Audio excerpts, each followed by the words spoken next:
I hope you all realize how much pressure you put on a speaker when you give them a standing ovation before they've said one word.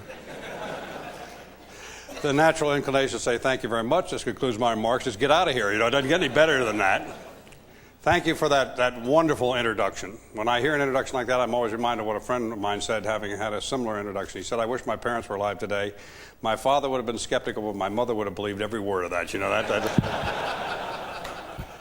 I am really happy to be here. I'm happy with the timing. You know, the worst possible audience you can talk to is an after-dinner audience where the cocktail hour has gone a little bit too long, and then the service is poor, and everybody's been sloshing down wine all night long, and when you finally come on, you're about an hour and a half late, and it's sort of one of these, go ahead, General, see if you can keep me awake routines, you know, and which is tough.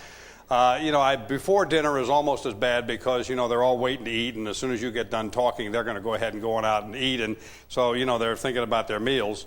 I love to talk to an audience first thing in the morning, get you all, before you come back, lying about your adventures this afternoon, and the golfers, of course, lying about their golf games this afternoon. So this is just exactly the perfect kind of audience to talk to, and it makes me feel good because it makes my timing good. You know, timing is everything. Mine always hasn't been that good. You're looking at somebody whose publisher released his book 1 week before Madonna released her book on sex. Think about that, okay? That is really lousy timing. I want you to know that. We eventually bumped Madonna. No, that's a poor choice of words. We eventually replaced Madonna on the top of the bestseller list. But nonetheless, timing is everything in this business, and I'm really happy to talk to an audience that's bright-eyed and bushy-tailed first thing in the morning. By the way, for those of you who do not recognize me, I am indeed Norm Schwarzkopf. I say that because for some reason people expect me to be dressed in camouflage. And if I'm not dressed in camouflage, they don't really believe I'm General Schwarzkopf. Let me give you a great example of that. I have a home out in Colorado that I go to in the summertime, and there's a great gym there that I work out in every day, and then after I get done with my workout, I always go down and take a steam bath. Absolutely true. Last summer, I walked into the steam bath. I was not wearing camouflage.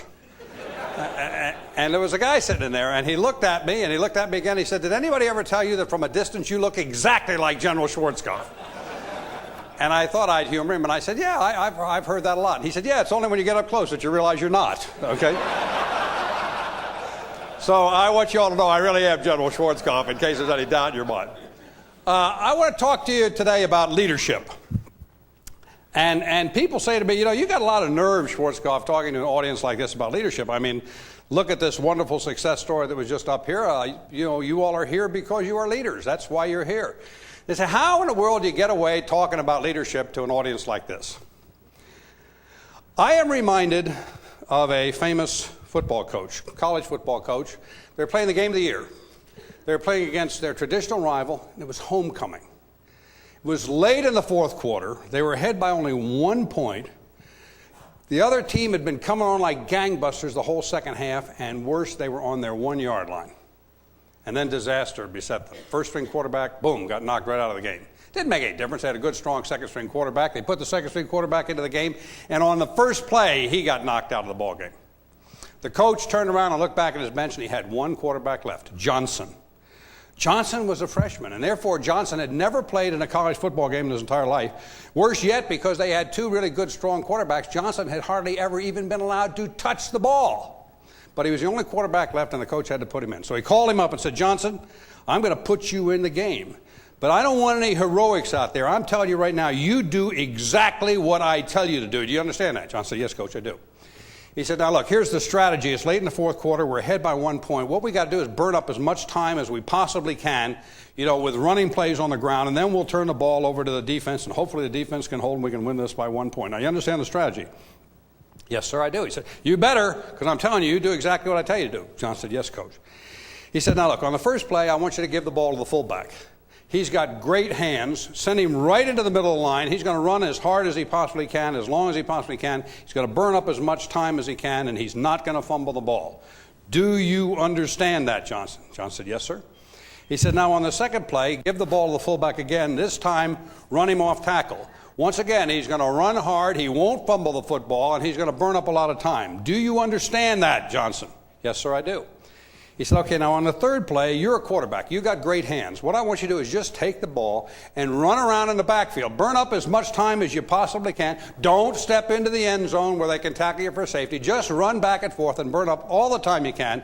And then after you're tackled on the fourth play, I want you to come out, punt the ball to the other team, and our defense will take over. Do you understand that, Johnson? Yes, Coach. He said, Johnson, I want to tell you one more time. If you don't do exactly what I told you to do, I am personally going to come out on that field. I'm going to rip the jersey off your back. You will never play football here again. I will cancel your scholarship, and I'll see to it that you don't play football anyplace else in the entire United States of America. Do you understand that, Johnson? Johnson said, Coach, I understand. Sent Johnson to the ball game. First play, Johnson gives the ball to fullback. Fullback runs right in the middle line. Bam, gets stopped immediately, but doesn't fumble the ball. Doesn't burn up any time. Second play, gives it to fullback again, sends him off tackle. This time, fullback gets tackled on the backfield. Burns up no time at all, but doesn't fumble the ball. So on the third play, Johnson grabs hold of the ball, and he goes back, and he starts running around in the backfield. And all these huge defensive linemen are chasing him and breathing down his back. And, you can feel the ground shaking behind him as these guys are chasing him. All of a sudden, he looks over on the right side, and there's an opening over there. And Johnson runs around the right side and runs 99 yards downfield and is tackled on the 1/2 yard line of the other team. Next play, they come out in punt formation, kick the ball clear out of the stadium. Clear out of the stadium. But you see, because Johnson has burned up all that time with that nice long run, and they turn the ball over to the defense way down in the territory like that, guess what? The game's over. They do, in fact, win by 1 point. Pandemonium breaks loose. Everybody runs out on the field and is hugging everybody else and cheering and jumping up and down. And the winning coach goes over and offers his condolences to the losing coach. And he turns around, and there in the middle of the field stands Johnson. And the coach just can't help himself. He runs up and gets right in Johnson's face and says, Johnson, what in the hell were you thinking when you kicked the ball out of the stadium? Johnson looked him straight in the eye and said, I was thinking it's a damn good thing we're ahead by 1 point because we sure got a dumb coach.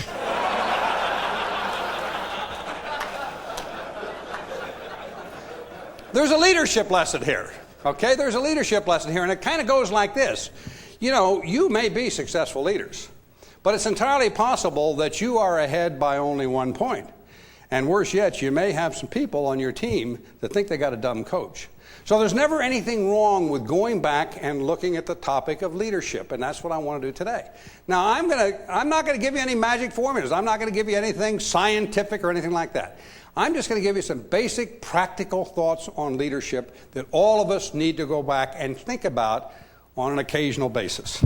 Now, I've been involved in leadership for over 40 years. I didn't always command 800,000 people. I started commanding a squad of 11, then a platoon of 40, then a company of 150, a battalion of 600 and so. Next thing I knew, I was commanding a brigade of 2,500, a division of 16,000. One day I turned around, I was in charge of 800,000 people. But I found that there's certain very fundamental things that apply to any size organization. And that's what I want to talk to you about today. Now, more importantly, it applies to any type of organization. And that's very, very important to me because, you see, every single person in this room is a leader. Every one of you is a leader. Of course, you are leaders in your business. That's why you're here. But many, many of you have children in school, and therefore you've chosen to become a leader in the school system in one way or another. Others of you are leaders in Boy Scouts and Girl Scouts and community activities of one sort or another. Many of you are leaders in your church. And every single one of you is a leader in your home. So what I'm going to talk about today applies not only to any size organization, but it applies to any type of organization. And while I'm talking about today, I want you to kind of think of all of your leadership roles that you play and think how these principles apply to your leadership in whatever capacity it happens to be. Now, I know what's going on out there. Somebody's saying, wait a minute, Schwarzkopf. I'm not a born leader. Joe over there is a born leader, or Susie's a born leader, but I am not a born leader. Let's settle that one right now. I don't think there is any such thing as a born leader. I don't believe that the circumstances of your birth have one darn thing to do with your ability to lead. If you go back and look through history, the leaders that have been proclaimed as great leaders were really rather ordinary human beings who had just prepared themselves during their lifetime and suddenly found themselves in extraordinary circumstances, and when they were able to step up to the challenge and meet the challenge, they go down in history as being great leaders. But the circumstances of their birth had nothing to do with their ability to lead. Let me give you an illustration. Schwarzkopf family are great dog lovers. We have 2 dogs, both of them imported from Germany. Now, this is a pretty big deal, okay? Imported from Germany. One of them's name is Orso. Orso is a German Shepherd. Magnificent black and shiny coat, big bushy tail, pointed ears, long fangs hanging out of his mouth. The last time I was able to capture him and pick him up and weigh him, he weighed 90 pounds, and that was quite some time ago. A magnificent animal by anybody's description. Orso, by the way, is the Italian word for bear. The other dog is also imported from Germany. His name is Grizz. That's short for grizzly bear. Grizz is a wire-haired dachshund. Okay, looks like a cross between a dust mop and a hot dog, all right? And on a very rainy day, after he's very wet, he weighs all of 18 pounds. Now, let me ask you, which of those 2 animals do you think is the undisputed leader in the Schwarzkopf household? Grizz, of course. You see, Grizz has never looked in a mirror. Okay? The only thing Grizz has ever seen is Orso. Grizz thinks he's a 90-pound German Shepherd, all right? And worse yet, Orso thinks he's a 15-pound wire-haired dachshund that causes me a lot of problems. But you see, the circumstances of Grizz's birth didn't make any difference to him. Doesn't make any difference whether you're tall, short, fat, skinny, black, white, purple, green, or blue, whether you're brilliant or whether you have to work very hard academically for whatever it is you achieve. None of that matters. As long as you are able to think like the human equivalent of the 90-pound German Shepherd, you too will be a great leader. So let's talk about leadership. What is leadership? We live in a world that's crying out for leadership today. You hear it all the time. We would not have had the debacle in Somalia if we'd had better United Nations leadership. We wouldn't have our troops sitting on their rears in Bosnia today if we just had better world leadership. We live in a country that's crying out for leadership.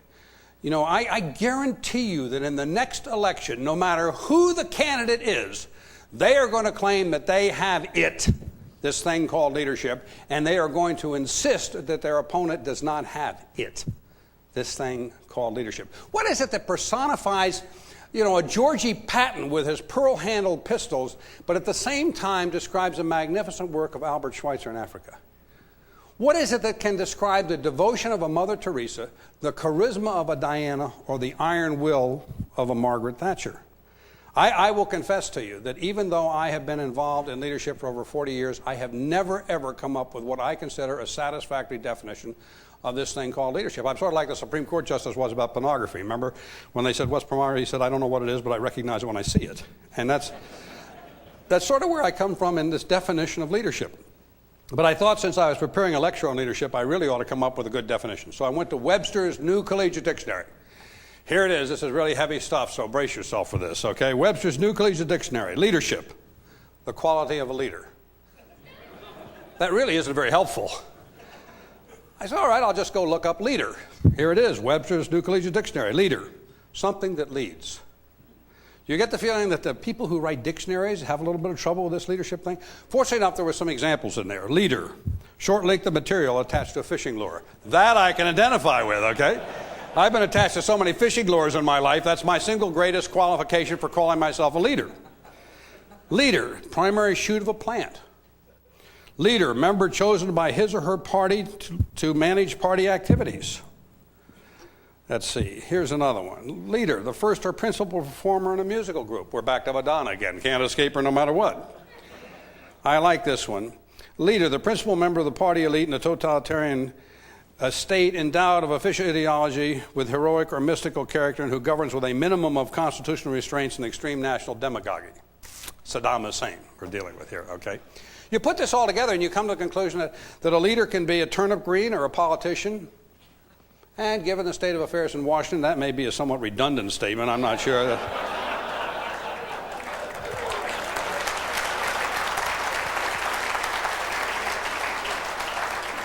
From those of you who did not clap or applaud, that is not a political statement. That's just a joke, is all that is, okay? But a leader can be a rock star, a leader can be a dictator. And I will confess to you that my 40-some-odd years of being involved in leadership, I have met leaders who were each of those, and I've met leaders who were all those combined, and I still can't give you a good definition of this thing called leadership. Now, I know what it's not. Leadership is not managership. That was a popular concept back in the 50s and 60s. You heard this all the time. A manager is a leader. I reject that outright. I reject it. Managers manage things like shops and systems and stores and computers and banks and all these sort of things. Okay, I've met a lot of people who are great managers, but they were lousy leaders. They were great at financial management. They were great at systems management, but they forgot the fundamental element of their organization. People. Leaders lead people. I was so glad to hear that in your film today. You know, that your most important commodity is your people. Leaders lead people. People with hopes and dreams and ambitions, just like the leaders have hopes and dreams and ambitions. But without these people, all the high technology systems and equipment and organizations that managers manage would utterly fail. Leaders lead people. I used to take brand new second lieutenants that come into my outfit, and I'd say, look, go down to the motor pool and find the best tank in the motor pool. Stand at rigid attention in front of the tank and say, right face. Nothing happens. Nothing happens at all. I'd say, go down to the airfield. Find the most fancy jet down there. Find the best helicopter down there. Go over and whisper into the side of the helicopter. Fly. Doesn't fly. Nothing happens until you put people in that tank or that airplane. But you see, it's more than that. Because nothing happens unless you have people who are refueling and rearming and repairing and maintaining that tank and that airplane. But it's more than that. It's only when you have logisticians back in the rear who are sending forward fuel and ammunition, critical spare parts, that anything at all happens. And it's even more than that. You have to go all the way back to the factory where these ultra-high-tech systems are being manufactured, and on a daily basis in those factories, people are making the critical spare parts that it takes to keep systems like this operating. It's only when you have all of those people involved that this two highly sophisticated systems are going to be able to do anything at all. I used to say, Lieutenant, leaders lead people. You must remember that. And while I don't know an adequate definition of leadership, we do know some things about leadership. I think I know what the challenge of leadership is. You know, if I had a handful of $10,000 bills, we used to have them. I have a handful of $10,000 bills. I said, everybody who follows me through that door over there, I'll give you one of these $10,000 bills. Even in this very sophisticated audience, I dare say that some of you all over there are going to be trampled to death, okay? But does that make me a great leader? No, not at all. Because you see, all I am doing is asking you to do something that you would do for anybody under any circumstances. That's not what the challenge of leadership is all about. I think the challenge of leadership goes something like this. The challenge of leadership is to get people, underline that word mentally, people, to willingly, underline that word, do that which they ordinarily would not do. That's the challenge of leadership. That's why leadership in the armed forces is so important, because we're doing what? We're asking men and women to do the one thing that all of us instinctively in the crib are born knowing we do not do. And that's risk our very existence. But we're asking people in the armed forces to do this willingly. So the challenge of leadership is to get people to willingly do that which they ordinarily would not do. Keep that in mind, because I'm going to come back to that. Now we know some other things. Whenever there's three or more people together, there is always a leader. Whenever there's three or more people together, there's always a leader.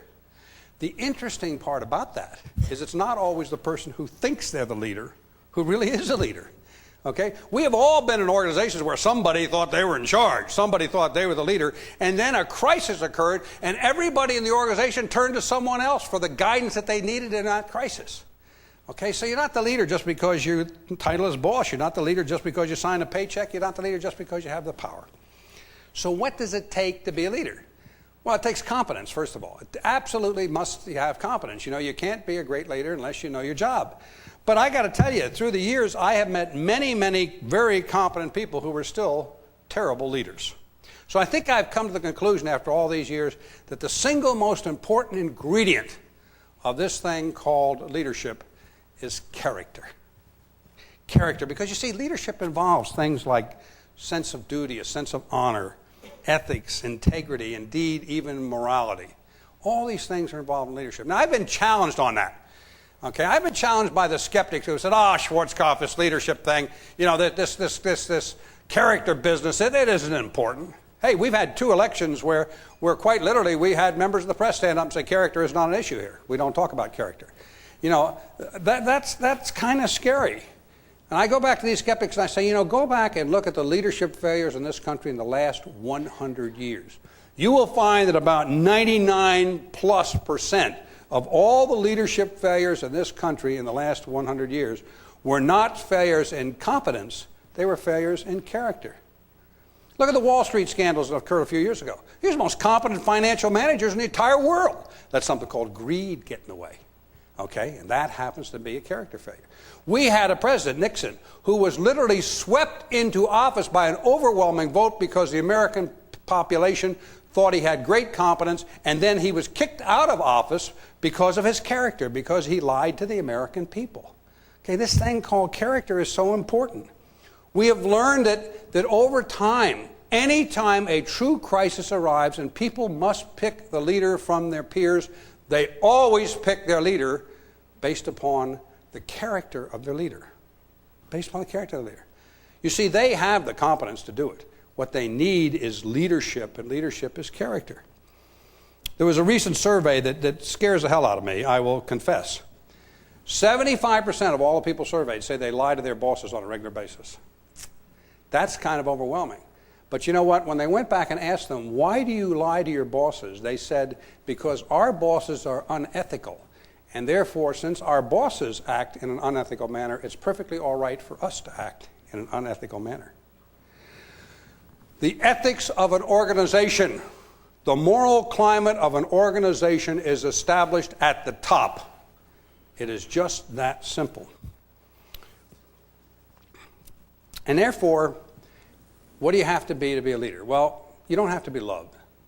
You know, it'd be nice if you could be loved. We all want to be loved as a leader, but all too often when you're the leader, you're called upon to make the kind of decisions that'll cause you not to be loved. You know, leaders live in glass houses. People look to their leaders and hope that their leaders are better human beings than they are. And that's perfectly logical, because they want to feel that the people that are making the critical decisions that are going to affect their life, and therefore are going to affect the life of their family, and also going to affect the lives of their coworkers, and therefore are going to affect the entire community. People like to think that the person that's making those kind of decisions is someone who holds himself or herself to a higher set of standards and values than they indeed hold themselves to. Let's face it, there's not one person in this room that wants to be led by some jerk off the street. You want to be led by somebody that you think is really, really special. So you don't necessarily have to be loved to be a leader, but you definitely must be respected. Okay? I've met a lot of great leaders who were not loved, but I've never, ever met a great leader who wasn't respected. And leaders are respected because they accept responsibility. They accept responsibility for their actions, but more importantly, they accept responsibility for the actions of the entire organization that they lead. I've had people say to me, yes, well, I delegate my responsibility. I say, I'm sorry, you can't do that. If you are the leader, the responsibility is always yours. You can and you should delegate your authority. Delegate your authority to empower those people within your organization to do what it is you ask them to do, but you cannot delegate your responsibility. As a leader, it is always going to be yours. I like to use another analogy about the great football quarterbacks. Think about the great football quarterbacks. The really great ones, when the team wins, he gives credit to the team. When the teams lose, they take the blame themselves. That's sort of what this thing of leadership is all about. That's sort of what this thing of accepting responsibility is all about. And therefore, you know, it's not always fun. You know, people, you say to me, Schwarzkopf, when it stops being fun, you ought to get out. Man, I could think of a million times when it wasn't any fun at all. Okay? Not at all. Leadership is a series of emotional peaks and valleys. And if you're really lucky, you got more peaks and valleys, but not all the time. I can remember times when my morale was as low as a snake's belly. You know, higher headquarters have been criticizing me for something I said or did.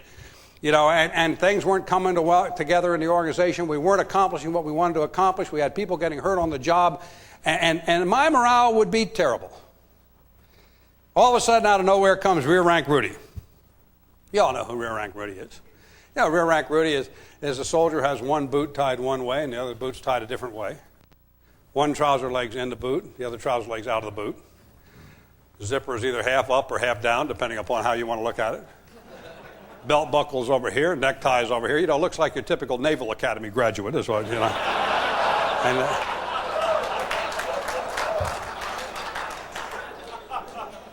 but all of a sudden, out of nowhere, comes Rear Rank Rudy. And Rear Rank Rudy says, sir, can I talk to you for a minute? The last thing you want to do at that time is talk to Rear Rank Rudy. But you're the leader, so you have to. You say, yeah, Rudy, what is it? And he said, well, a bunch of the guys, and we were talking about you last night in the barracks. You think, oh, boy, here it comes. You know, I really don't need this right now. You say, yeah, what's this all about? He said, well, we were talking about you last night in the barracks. We know you care about us. We want you to know that we think you're doing a pretty good job. Wham! Boy, I'll tell you, the batteries are instantaneously recharged. You are ready to go out and take on the dragons and the windmills and anything else that you got to take on, because you see, that's where the true rewards of leadership come from. Okay? The true rewards of leadership come from the leadership itself. If you're in the leadership business only for the next tangible reward, okay, the next citation, the next medal, the next promotion, the next pay raise or something like that, if that's the only reason why you're in the leadership business, you are doomed to disappointment. You see, we all enter this pyramidal workforce. And down here at the bottom where we enter, there is plenty of room for all of us. But as we move through life, okay, and up on that pyramid, people are constantly getting knocked off the pyramid. And eventually, every single one of us is going to get knocked off the pyramid. Somebody out there say, well, I'm going to make it to the top of the pyramid. Yeah, you might make it to the top of the pyramid. I've seen a lot of people make it to the top of the pyramid. They just stay there for a while. They decide to jump to a bigger pyramid, and they often miss. Okay? So if the only reason why you're in the leadership business is for the next tangible award, you are doomed to disappointment. But if you understand that the true rewards of leadership come from leadership itself, if the day you are knocked off that pyramid, you can look back and say, gosh, that was a great team we had. We did really good stuff together. Together. I'm proud of what we did. If you can feel that way the day you get knocked off that pyramid, you will carry that to the end of your days, and it'll be a constant source of pride and joy in your life. Because the true rewards of leadership just plain and simply come from the leadership itself. Now, I'm sure there's somebody out there right now saying, oh boy, you know, Schwarzkopf said he's going to give me something I can use in my organization, and up until now, all he's done is give me a sermon. So I'm now going to give you some pretty practical things that I think will work in any organization at all. And I hope you can find some room in there for your organization. First rule, no organization will ever get better unless the leaders are willing to admit that something's wrong with their organization. No organization is ever going to get better unless the leaders are willing to admit that something's wrong. When I first came in the Army, we ran what we called annual training tests. And they would take us out, and we'd run over hill and dale for about a week. Everybody was running around behind us with little clipboards writing stuff down. At the end of the week, they'd run us into a hot, stuffy classroom where we'd probably fall asleep because we didn't care what they wrote down on those clipboards. The only thing we cared about was the final grade. And so we'd wake up about the time the final grade was coming, and it was always the same, 98.5%.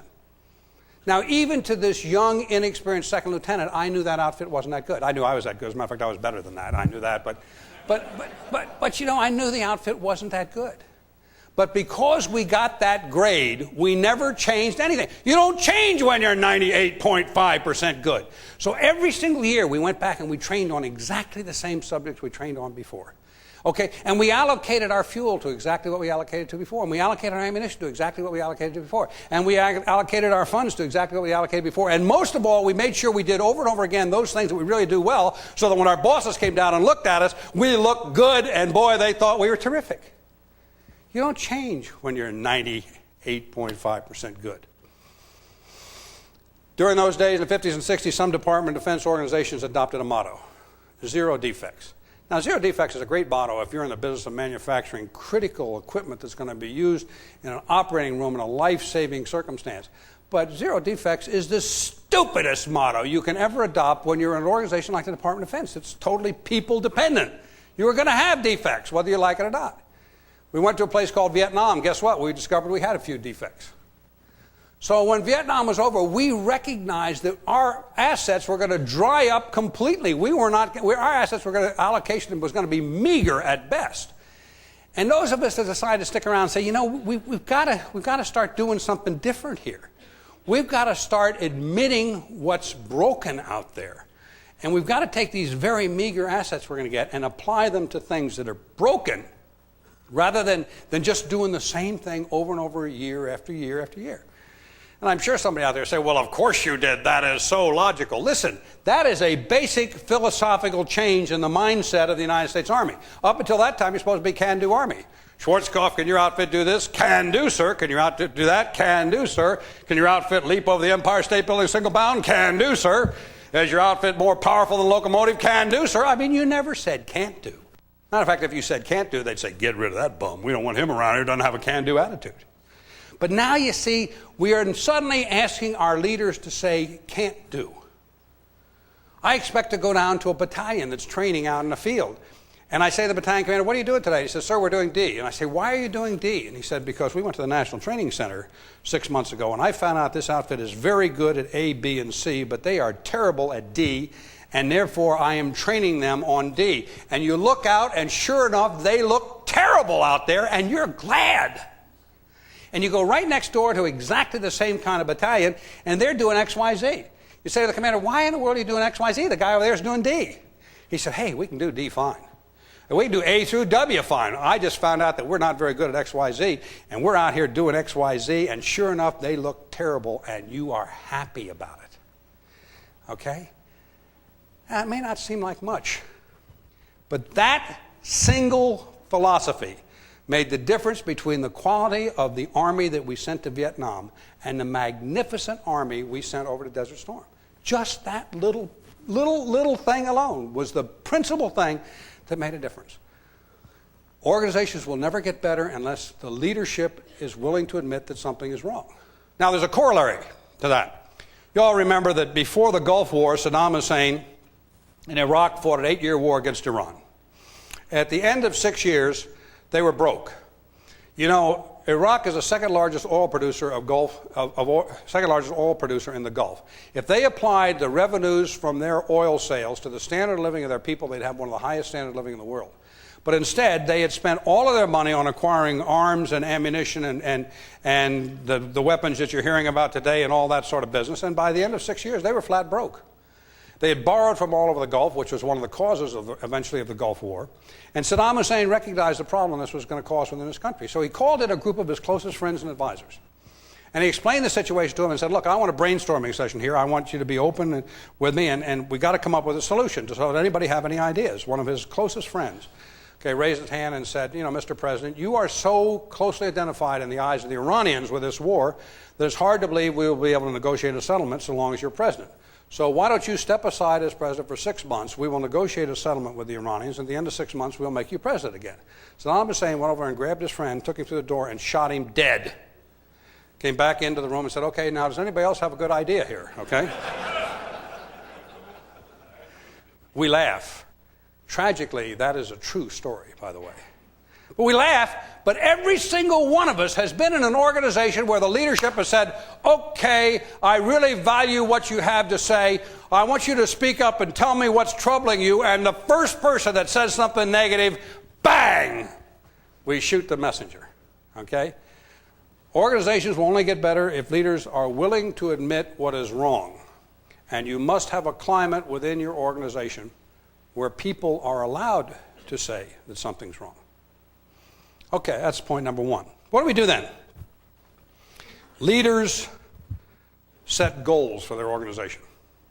Everybody said, oh, for crying out loud, Schwarzkopf. I went through all those management by objective classes we all had to go through, 10 years ago. I understand all about goal setting and everything else. I understand all about goal setting, too. In 1965, I arrived in Vietnam in July.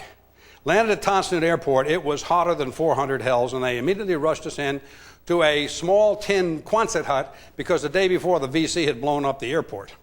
The first thing they gave me was a 3x5 card, and it said, Schwarzkopf, on this 3x5 card are the 18 reasons why we're in Vietnam.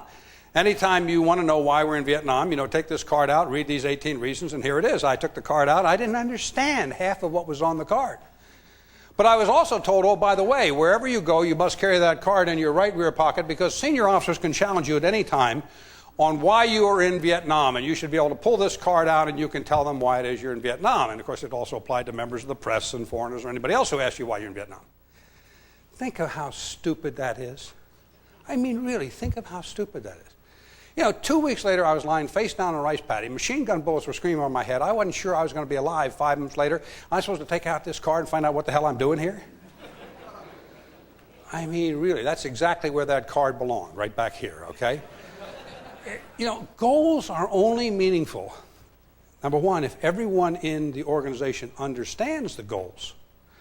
But more importantly, if everyone in the organization clearly understands the role they are going to play in accomplishing the goal. That's what's important about establishing goals. Okay, understanding what it is you're going to do. I get asked all the time, how did you hold the coalition together over there? 800,000 people, cross-nationality, cross-ethnic, cross-cultural, cross-religious. How in the world did you hold them together? It's simple. We had one goal. And everybody over there, from the highest ranking general down to the lowest ranking private in the foxhole, everybody over there clearly understood what our one goal was. Kick Iraq out of Kuwait. And everybody clearly understood the role they were going to play in accomplishing that goal. And I got to tell you, over and over again, somebody come running into my office. Oh my goodness, we've got this cultural difference with the Arabs. I mean, they think this way and we think that way, and we've got to convince them that we're right. That's pretty presumptuous. You know, their culture is 5,000 years old, and ours was 216 years at the time. But they say, oh, well, you know, we got to solve this culture. I'd say, why? Well, you know, because you know, we got this difference in culture. I'd say, wait a minute, how does that affect the goal? Well, it doesn't. I'd say, good. Then we don't have to do it. Okay, we don't have to do it. How do you eat an elephant? You eat an elephant one bite at a time. You don't eat the whole elephant all at once. Okay, that's what goals do. Goals are used by leaders to focus their organization. Very important, to focus their organization. But you know what else they do? They tell the organization what they don't have to do. That's what goals do. They tell the organization what they don't have to do so you don't waste your assets, you don't waste your energies on doing things that don't have to be done now. You can do them later. Or maybe you choose not to do them at all. But you don't do things that don't accomplish your goals. Leaders set goals to focus their organization. Okay, now we've established our goal. What's next? Standards. You show me a high-performing organization, and I will show you an organization where the leaders demand high standards. You show me a low-performing organization, and I will show you an organization where the leadership accepts low standards. Why is that important? I came home from high school one day, and my dad said, son, how'd you do on your math test today? And I said, Dad, I did great. I got an 80. That was the highest grade in the class. And my father looked me straight in the eye and said, do you know that means you don't know 20% of everything you're supposed to know about that subject? I thought that was really stupid. My son came home this Christmas, and I said, I know you were really worried about that finance exam you were taking in college. You know, how'd you do? And he said, well, Dad, I got an 85. I'm really happy. And I said, did you know? And he thinks I'm stupid too, okay? But standards are important because it tells people what are expected of them. Tells your people what's expected of them. And why is that important? Well, imagine a brand new sitcom on television, okay? Newlywed couple gets up in the morning, gets dressed, has breakfast. The breadwinner goes to the door where she turns to her spouse and says, some of you men just did a mental flip-flop, I realize that. No, the breadwinner goes to the door and turns to their spouse and says, I'm going off to my first job and I'm really excited because I plan to fail. Tilt? What? No. People go to work to succeed. Nobody goes to work to fail. Everybody, from the CEO down to the clerk in the mailroom, everybody goes to work to succeed. That's why people work. But before they can succeed, they must know what the measure of success is, and the measure of success is this thing called standards. And what happens after you establish your standards? Think of the last time any of you all were in an academic classroom for the first time. Walked into your new class, what's the first thing you said? What does it take to pass this course? Do they grade on a curve here? You see, you wanted to know what the measure of success was, and then you were going to do what? You were going to do better than that. You were going to do better than that. That's what you set out to do. Now go back to the fundamental challenge of leadership, to get people to willingly do that which they ordinarily would not do. Okay? We all know there's vast untapped potential in the workforce out there. We all know that human beings normally do not work to their greatest potential all the time. It just is built into our nature. So how do you get them to work to a higher level of potential? It's simple. Standards. You set your standards high within your organization. Leaders do that. You can set your standards 100%. You're not going to get 100%. But by golly, you may get something in the high 90s. But if you set your standards at 70%, that is exactly what you are going to get, 70%. Leaders establish high standards for their organization. Okay, take care of standards. What's next? Well, if I haven't learned anything about human beings other than this is one of the most important things I've ever learned. Failure is contagious, but success is infectious. Failure is contagious, but success is infectious. I have seen units out there, literally, who have failed so often at what they undertake that whenever they undertake any task, no matter how trivial, no matter how simple, they undertake it with the expectation of failing, and guess what? They fail every single time because failure is contagious. But I've seen a new leader come into that same organization, give them a task that they couldn't fail at. And then when they succeed, say, oh my goodness, look what you all have just done. You know, and go around and shake a few hands and pat a few people on the back and hug a few people, you know, and reinforce success. And then give them another task. And when they succeed at that, he stands up in front of them and says, I am so proud to be your leader. I am so proud of what you have done. You are a bunch of winners. Everybody wants to be a winner. And maybe, you know, hand out a few certificates, give somebody a medal, promote somebody from PFC to corporal, no big deal. But within the organization, reward and reinforce success. And then you do that over and over and again, and before long, you know what, that same organization that undertook every task expecting to fail now undertakes every single task expecting to succeed. And guess what? They do, because success is infectious, just like failure is contagious. So leaders reinforce success within their organizations. Now, oh, by the way, leaders also accept some mistakes. Oh, wait a minute, Schwarzkopf, we were with you up until then, but I mean, surely you're not talking freedom to fail. I'm not talking freedom to fail. I believe what Vince Lombardi said, show me a good loser, I'll show you a loser. Okay? But, oh, by the way, I won't ask you to raise your hands because the lights are on in here, but I will ask you to take this little exam question mentally. How many people in here learned something about how to do your present job by screwing it up the first time? Yeah, sure. Absolutely, we all did. Until we become El Supremo, and until we become the great leader, and then we say, that's it, no more mistakes in this outfit. That's crazy. That is crazy. When you're dealing with human beings, you must allow not freedom to fail, but you must allow a latitude to learn within your organization. Leaders establish a latitude to learn within their organizations. At the same time, they're reinforcing success.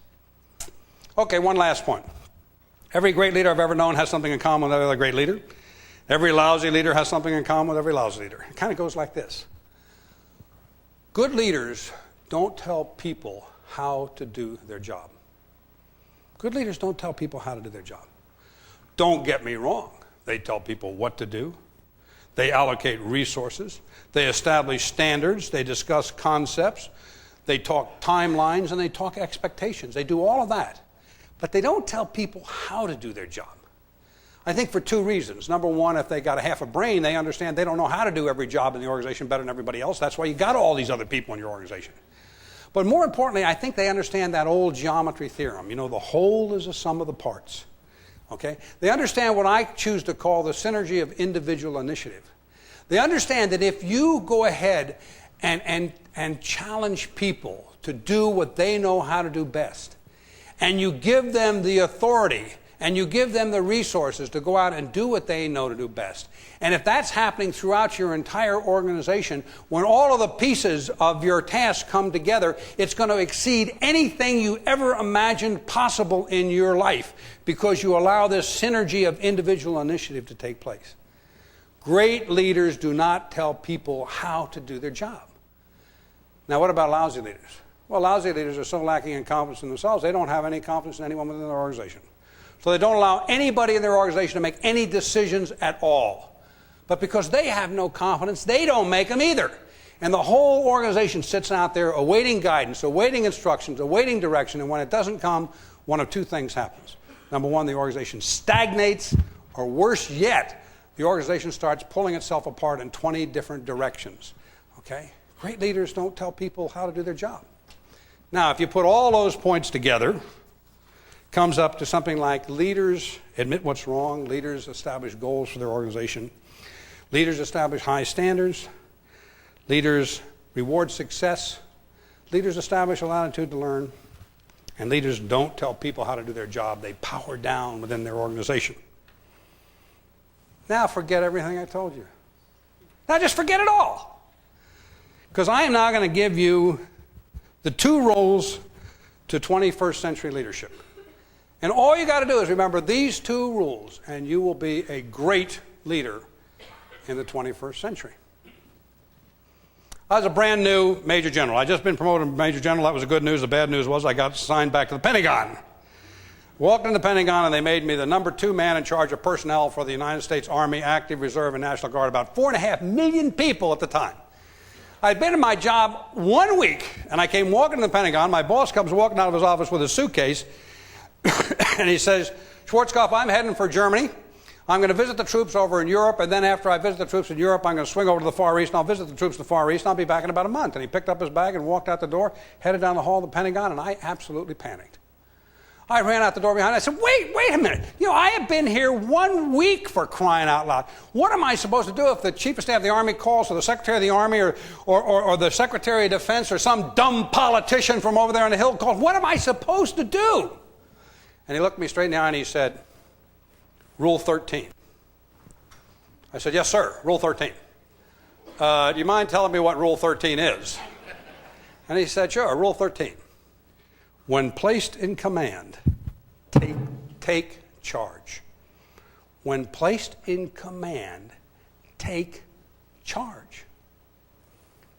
Remember I talked about leaders accepting responsibility, leaders making things happen? This same boss one day was receiving a briefing on a very complicated subject, and I know he didn't understand one word of that briefing because I didn't understand one word of that briefing. I was a hell of a lot smarter than he was, but I never told him that because he was a hell of a lot higher ranking than I was. But anyhow.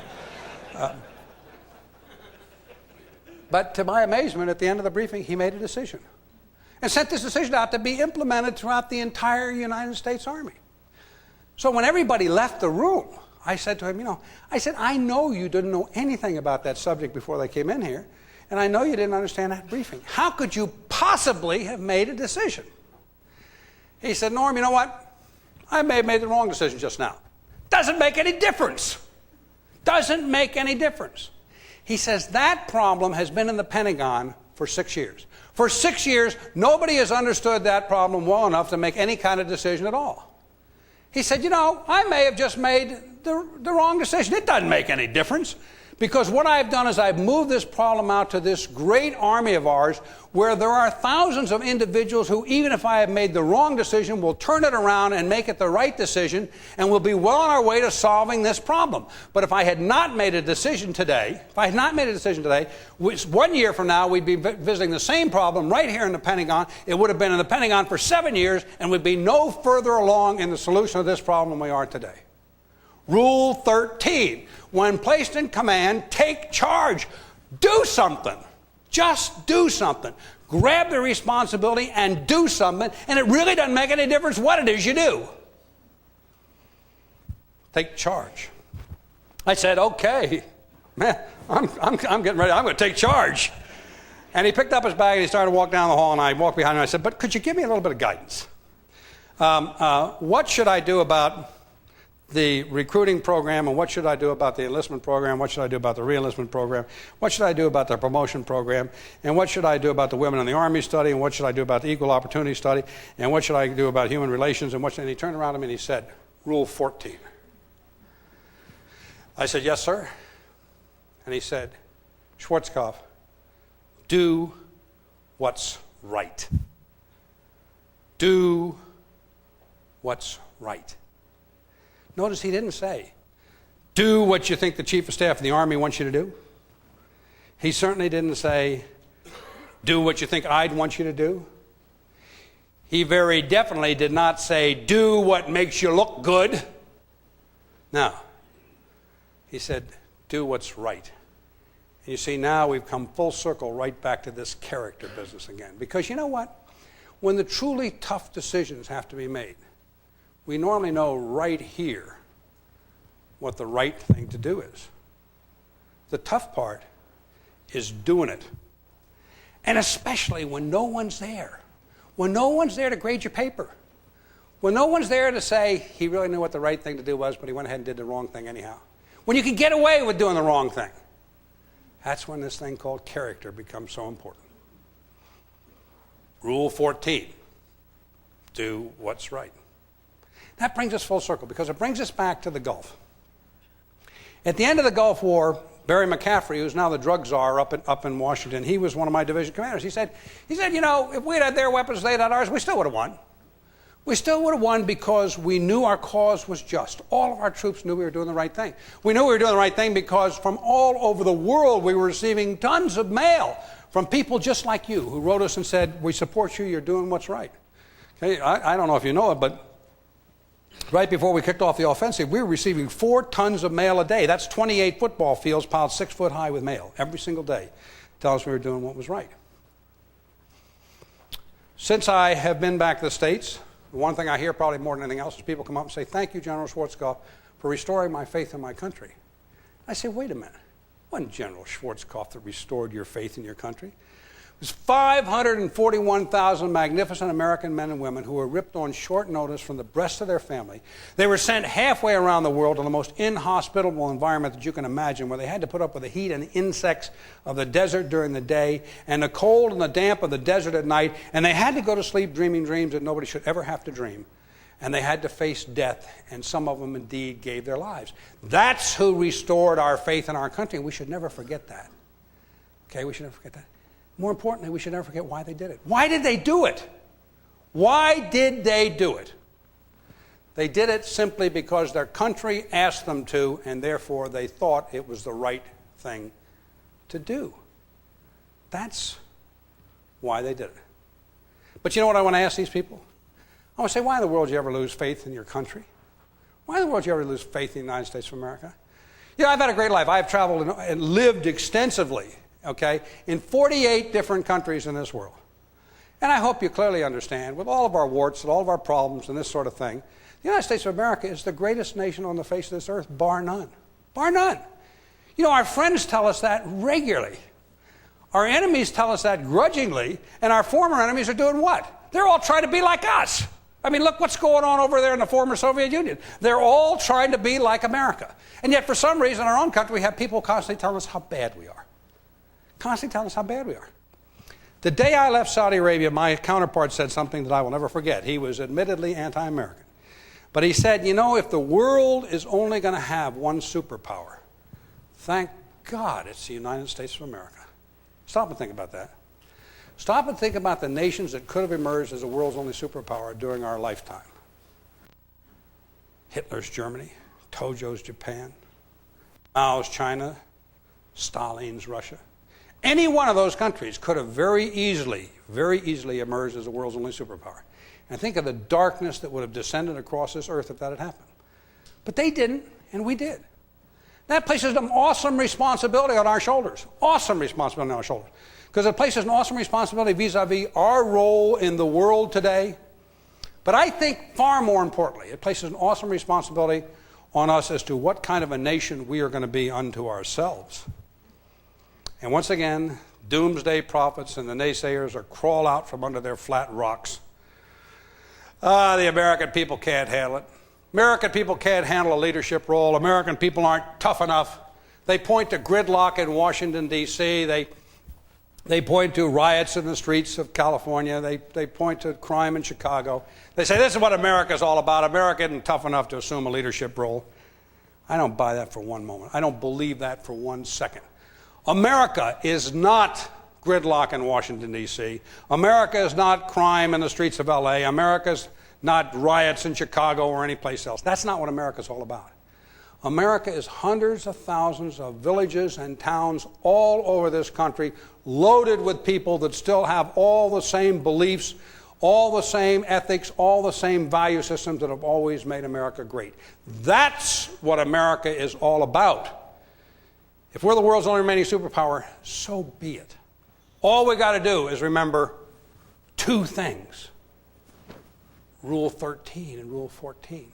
By golly, if we're the world's only remaining superpower, we must be willing to take charge when required to do so.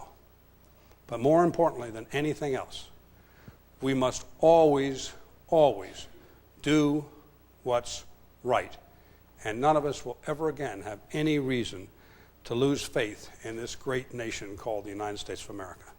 Thank you very much for your attention.